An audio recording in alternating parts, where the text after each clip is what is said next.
Flight attendant slapped a passenger, unaware she was her high school principal. The slap echoed through the airplane cabin like a gunshot. Conversations died mid-sentence. A baby stopped crying.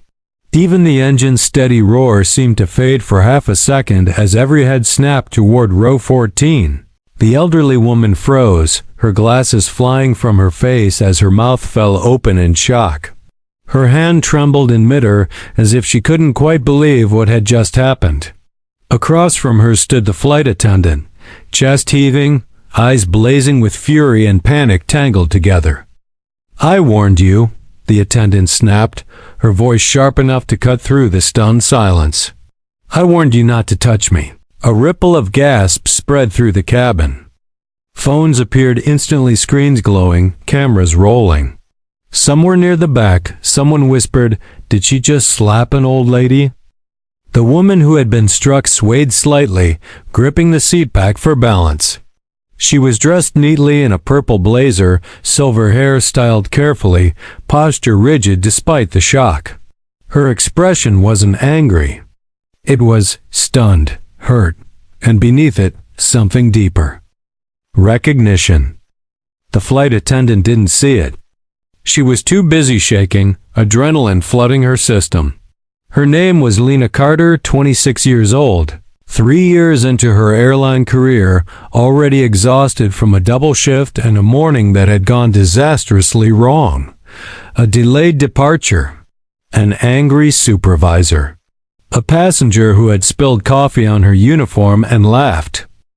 And now this. "You don't get to grab me," Lena said, her voice cracking as she backed away a step. "I don't care how old you are." The cabin crew rushed forward. "Lena!" another attendant hissed. "What are you doing?" The elderly woman finally spoke. "Lena?" she repeated softly. The sound of her voice sliced through the chaos. Lena froze. Slowly, she looked back. The woman bent down, retrieving her glasses from the floor with trembling fingers. When she straightened, her eyes met Lena's fully for the first time. And everything changed. The color drained from Lena's face. "No," she whispered. "That's not." The woman adjusted her glasses, studying Lena with painful intensity.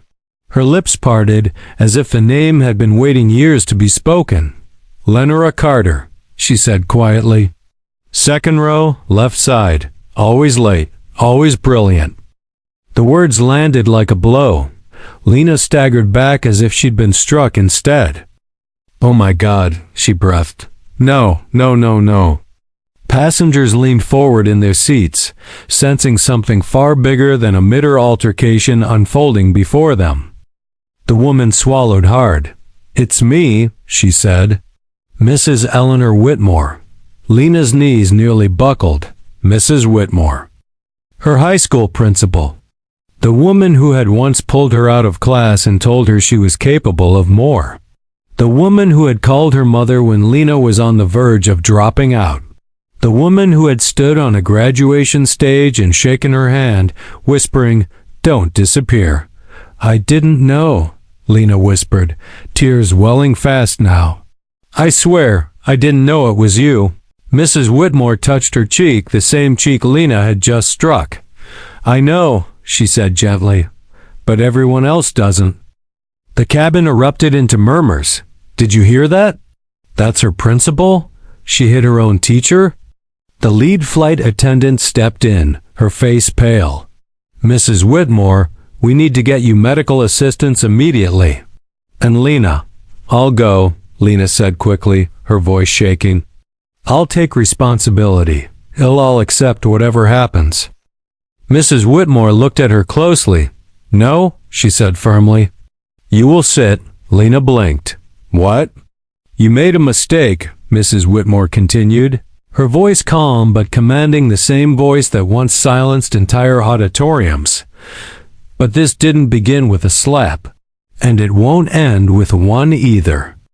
She turned toward the watching passengers, many still recording. "There is more to this story," Mrs. Whitmore said. "And before anyone destroys this young woman's life in 30 seconds of video, You're going to hear it." The plane was completely silent. And somewhere between 30,000 feet of open sky and a past neither of them expected to meet again, a reckoning had just begun. Mrs. Whitmore remained standing in the aisle, one hand resting lightly on the seatback, the other still trembling from shock, not pain, but memory. The plane felt smaller now, tighter, as if the walls themselves were leaning in to listen. The lead flight attendant hesitated. Protocol screamed one thing. Humanity whispered another. "Ma'am," she said carefully, "we really should." "I will sit," Mrs. Whitmore replied, lowering herself slowly into her seat. "But not until I finish." Lena stood frozen beside her, tears sliding freely now, her mind spinning so violently she could barely breathe. The adrenaline that had fueled her anger minutes earlier had evaporated, leaving only dread and shame. "I didn't mean to," Lena began. Mrs. Whitmore raised a finger gently. "Later." She looked around the cabin, her gaze steady, intelligent, commanding the same respect it had decades ago. Even the passengers with phones raised felt oddly compelled to lower them. "You see a slap," Mrs. Whitmore said. "You see a moment. But moments don't come from nowhere." She turned her head slightly toward Lena. "Lena was 16 when I first met her. Bright eyes, sharp mind. Angry at the world." Lena swallowed hard. Her hands clenched into fists at her sides. "She came from a home filled with silence," Mrs. Whitmore continued. "Not peaceful silence. The kind that makes you small. The kind where you learn not to ask for help." A murmur rippled through the cabin. Lena stared at the floor. Memories flooded back, nights waiting for her mother to come home from her second job, mornings rushing to school without breakfast, teachers who saw a troublemaker instead of a child drowning quietly. "I watched her nearly disappear," Mrs. Whitmore said softly. "Grades slipping. Detention after detention. Teachers ready to give up." She paused, her voice thickening. "I refused to." Lena's chest ached. "You see," Mrs. Whitmore went on, "Lena wasn't difficult. She was desperate." Silence wrapped the cabin like a heavy blanket. The lead flight attendant exchanged a glance with the captain's voice crackling faintly over the intercom, asking for a status update. She held up a hand weight. Mrs. Whitmore turned fully toward Lena now. "Do you remember the day you were suspended?" she asked. Lena nodded faintly. I threw a chair." "You threw a chair," Mrs. Whitmore agreed. "And everyone wanted you expelled." Lena's voice broke. "You didn't." "No," Mrs. Whitmore said. "I gave you a choice." The memory hit Lena like a wave. "You can leave," Mrs. Whitmore had said back then, "or you can stay and fight for yourself." "I stayed," Lena whispered. "And you graduated," Mrs. Whitmore said. "And you promised me something." Lena's breath hitched. "I promised I wouldn't disappear," Mrs. Whitmore smiled sadly. "And yet here you are, thinking one mistake means you're done." Passengers shifted uncomfortably. Some wiped their eyes. The phones that remained raised no longer felt voyeuristic, they felt like witnesses. "I grabbed her arm," Mrs. Whitmore admitted suddenly. Not aggressively, but without asking. She turned toward the cabin crew. "That was my fault." The lead attendant stiffened. "Ma'am." "I know airline policy," Mrs. Whitmore said calmly. "I also know trauma." Her eyes returned to Lena. "You didn't slap me because you're cruel," she said. "You slapped me because somewhere inside, you're still that 16-year-old who learned she had to defend herself alone." Lena let out a sob she'd been holding back for years. "I'm so tired," she whispered. "I tried to be calm. I really do, but sometimes it's like everything just snaps." Mrs. Whitmore reached out, slow and deliberate, and took Lena's hands. "You are not weak for snapping," she said. "You are human for surviving." The captain's voice came over the intercom again, firmer this time. Cabin crew, we need an update. The lead attendant took a breath. Captain, situation is contained. Mrs. Whitmore looked up. Captain, this is Eleanor Whitmore, former principal of Lincoln High School. I assure you there is no threat. A pause. Then, understood, ma'am. A ripple of surprise moved through the cabin. Mrs. Whitmore turned back to Lena. There will be consequences, she said gently. But consequences are not the same as destruction, Lena nodded. I'll accept whatever they decide. Mrs. Whitmore squeezed her hands. Good, but you won't face it alone. She looked around the cabin once more. Every one of you has made a mistake, she said. Some just weren't caught on camera. No one argued. The lead flight attendant stepped forward. Lena, we'll need you to step to the galley for now. Lena nodded. She turned to Mrs. Whitmore, her voice barely audible. I'm so sorry. Mrs. Whitmore smiled, tears shining in her own eyes. I know.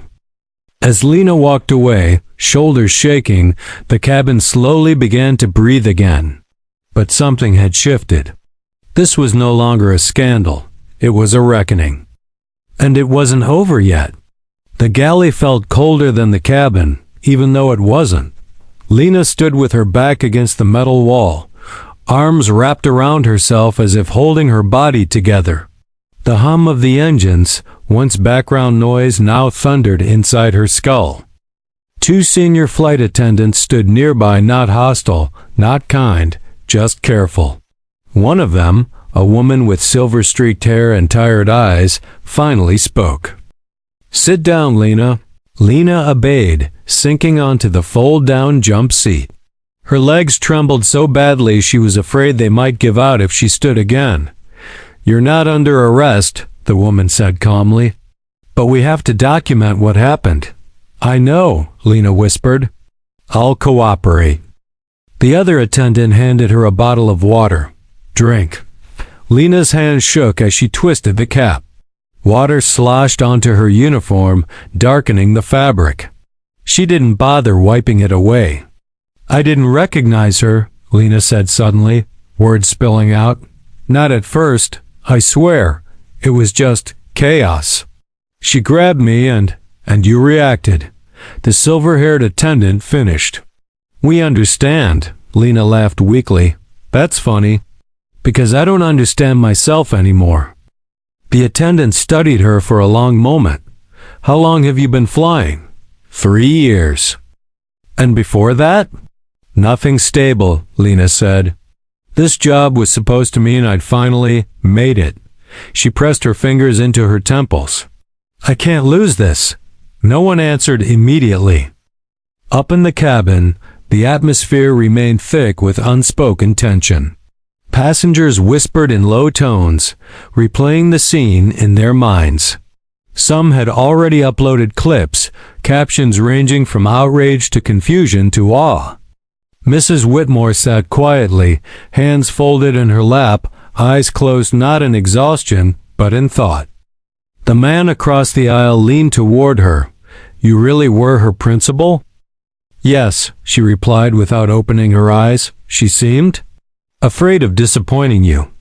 Mrs. Whitmore smiled faintly. That means she still cares. The man hesitated. You forgave her very quickly. Mrs. Whitmore opened her eyes then. Forgiveness doesn't erase accountability. It makes room for growth. A few rows back, a young woman wiped her eyes. I wish someone had talked about me like that, she murmured. The plane jolted slightly as it adjusted altitude. Outside, clouds stretched endlessly, indifferent to human drama. In the cockpit, the captain and first officer exchanged quiet words. Company protocol was clear. Physical altercation involving crew meant mandatory reporting, possible suspension pending investigation. But this was different. We'll let the ground team decide, the captain said finally. Just get us there safely. Back in the galley, Lena finished the water and stared at the empty bottle like it held answers. May I ask you something? She said quietly. The silver-haired attendant nodded. Do you think she'll hate me after this? The attendant sighed. If that woman is who I think she is? No, Lena swallowed. I don't deserve her kindness.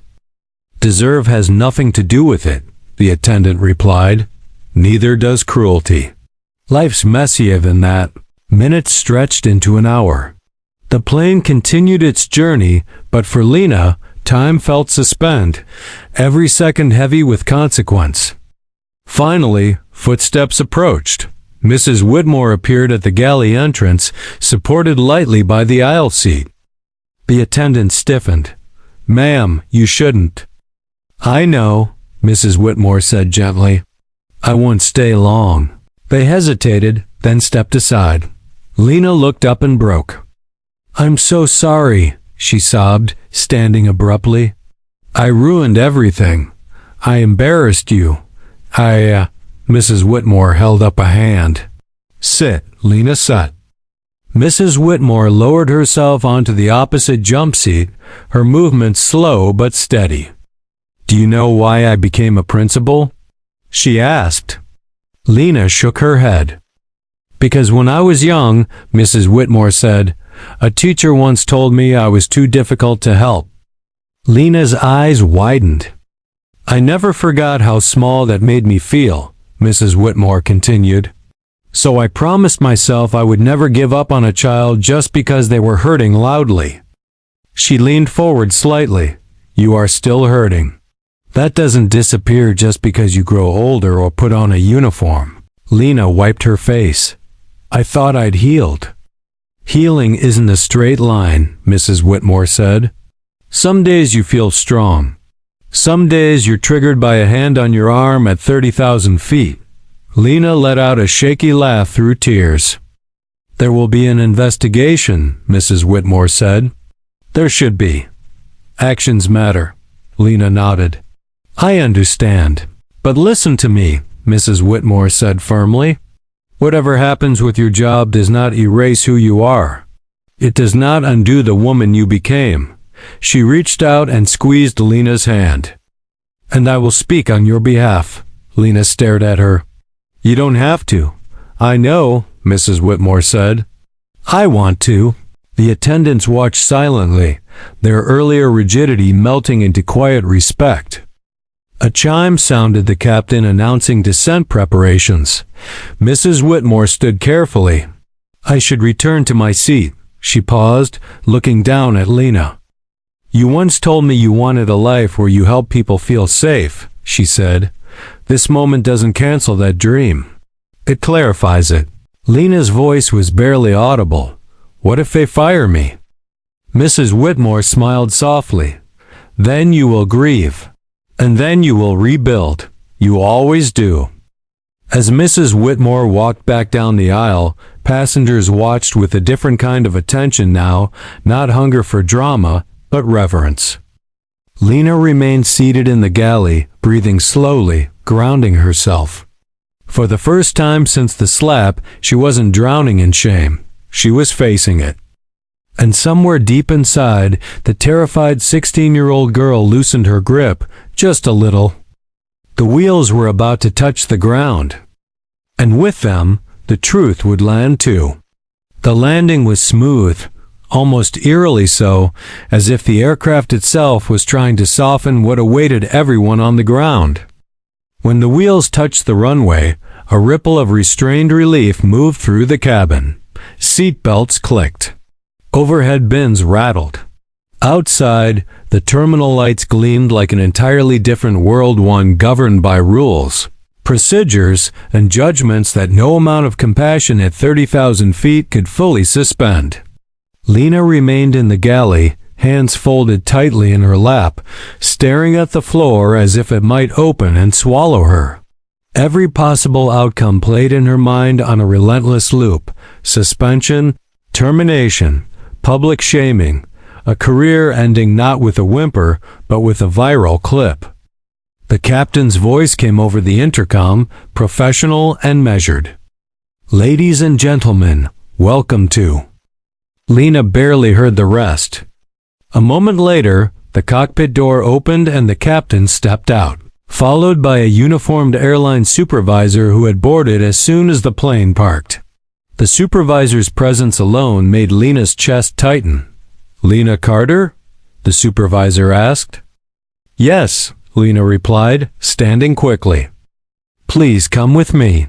Passengers watched as she walked down the aisle, her posture rigid, her face pale.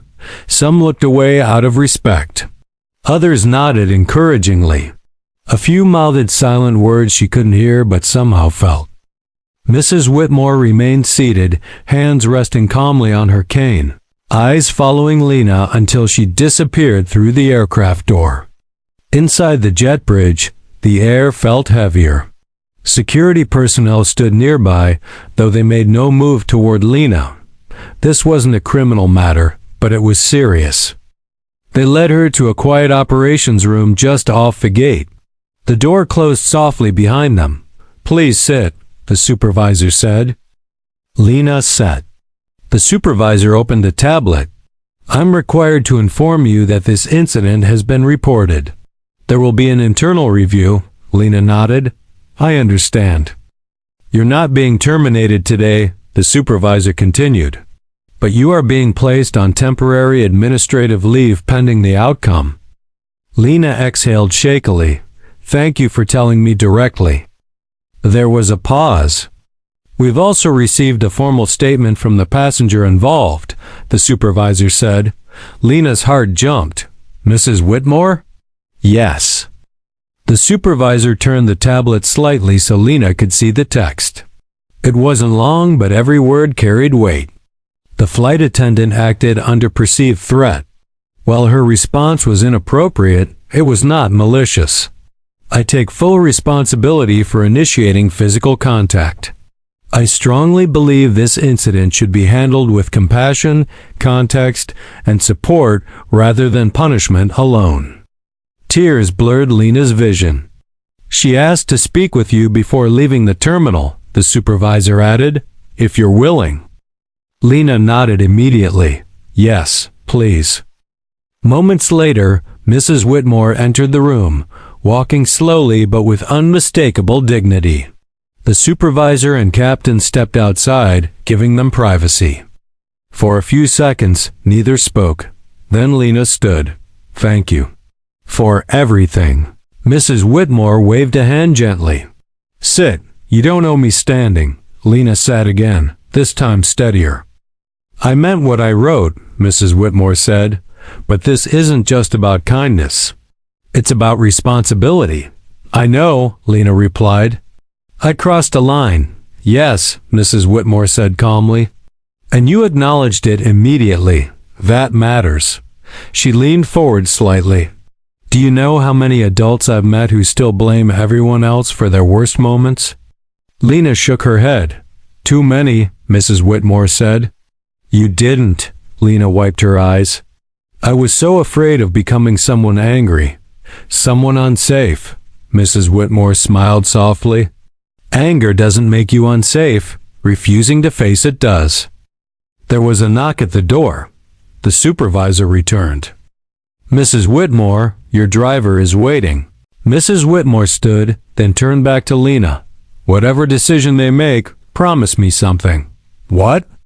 "Don't let this moment define you more than it should," she said.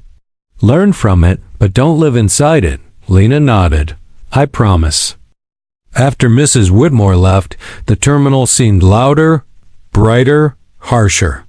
Lena gathered her belongings and stepped outside into the controlled chaos of arrivals. Flashing lights, rolling suitcases, voices overlapping. Her phone buzzed incessantly. Messages from coworkers, from friends, from strangers. She didn't open them. Instead, she sat on a bench near the exit and let herself breathe. Days passed. The video spread, but not in the way Lena had feared. Yes, the slap was there.